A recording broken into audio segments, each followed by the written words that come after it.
More steps towards the one world religion have just taken place on September 14th and 15th, 2022, with Catholicism and Islam pretty much coming together and say, yeah, we worship the same God and we're brothers and sisters, just different paths to a different God. This is all falling under the umbrella of the uniting of the Abrahamic religions, Judaism, Islam, and Christianity, of course, but not the real Christianity. It's Catholicism that's being united under this one world religion. The big event that took place on September 14th and 15th was at the 7th Congress of Leaders of World and Traditional Religions, and it concluded on last Thursday. But before I get into that, I'll briefly just touch on and remind people of the Abrahamic family house being built in Abu Dhabi, where it's a religious center for Catholics, Muslims, and Jews to all come together and worship all through the Abrahamic religions there at this one thing.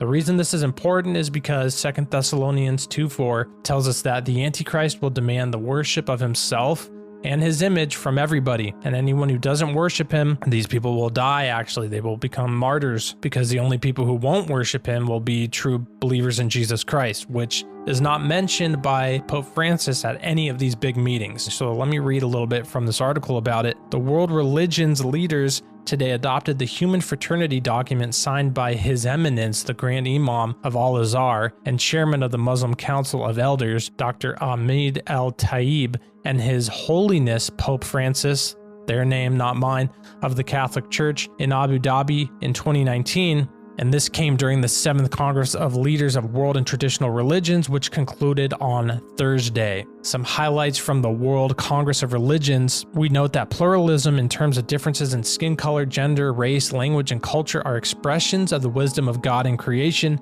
Religious diversity is permitted by God, and therefore any coercion to a particular religion and religious doctrine is unacceptable. So, as you can tell, they're not saying here at these events that Jesus Christ is the Son of God, the Messiah, the only way to heaven, because that would contradict Islam and Judaism. So it's uniting. Everybody's giving up the truth here. They're all just coming together to get along, to give up the truth, which is that salvation is found through Jesus Christ alone. Back to the article, it says, we recognize the importance and value of the document of human fraternity for world peace and living together between the Holy See and Al-Azhar al-Sharif. And then they mention 2 different documents that were resolved and signed into place by the UN General Assembly, as well as the Makkah Declaration adopted in Mecca in 2019.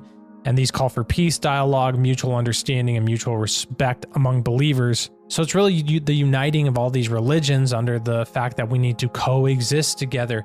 And yes, of course, we need to coexist together.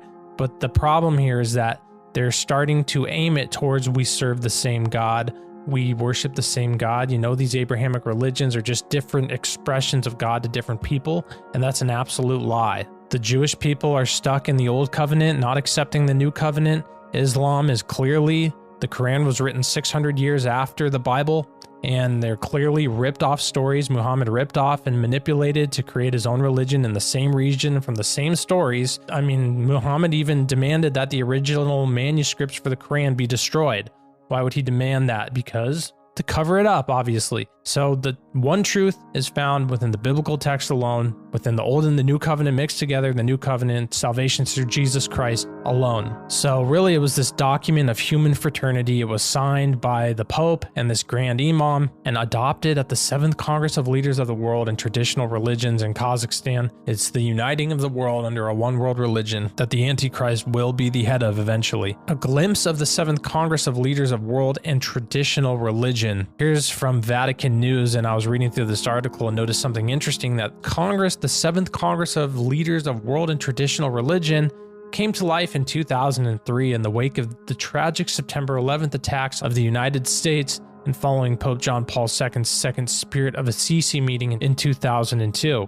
So here's just another thing that came out of the September 11th attacks. Pretty interesting to note that. Worth noting about this interfaith meeting is that it took place within a pyramid. Kind of strange that that's their building of choice. Also, Pope Francis said that his goal for this meeting was peace and unity, of course, very similar to what we know in 1 Thessalonians 5:3. Peace and security is what they'll be saying, and then sudden destruction comes on them like labor pains on a pregnant woman, and they will not escape.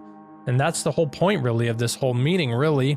and this whole uniting of these religions together. Not that we shouldn't get along and not that we should be out killing each other or something, but the fact that they're trying to unite everybody under peace and security, that's exactly what the Bible says they'll be doing, because it's dropping the truth that Jesus Christ is the way to salvation, which is the true love and peace that people need to come to realize, and just accepting everybody's false doctrines and false teachings for peace and safety, and that will cause sudden destruction. Pope Francis also said at this meeting that the best way to stop religious extremism is not through following the teachings of Jesus Christ, but actually through political democracy. So just enforcing the fact that what the Antichrist will have, which will be the one world government, one world religion. And again, Pope Francis does not mention the truth that salvation is found through Jesus Christ alone, but in fact says this, and this is from Vatican News on the article called Pope in Kazakhstan Religions Key to Building World Peace and Understanding,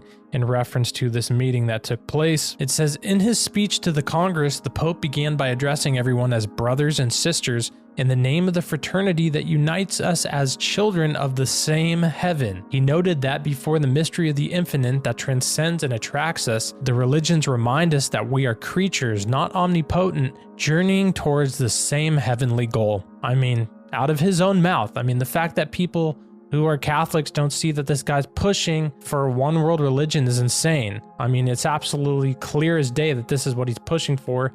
We're all going to the same heavenly goal. That Muslims who actually have written on the Dome of the Rock building in Jerusalem actually says God has no son. And so they want to unite Catholicism with people who say God has no son, because it's clearly written, clear as day in the Bible, that you have to acknowledge Jesus as the Son of God in order to find salvation through him.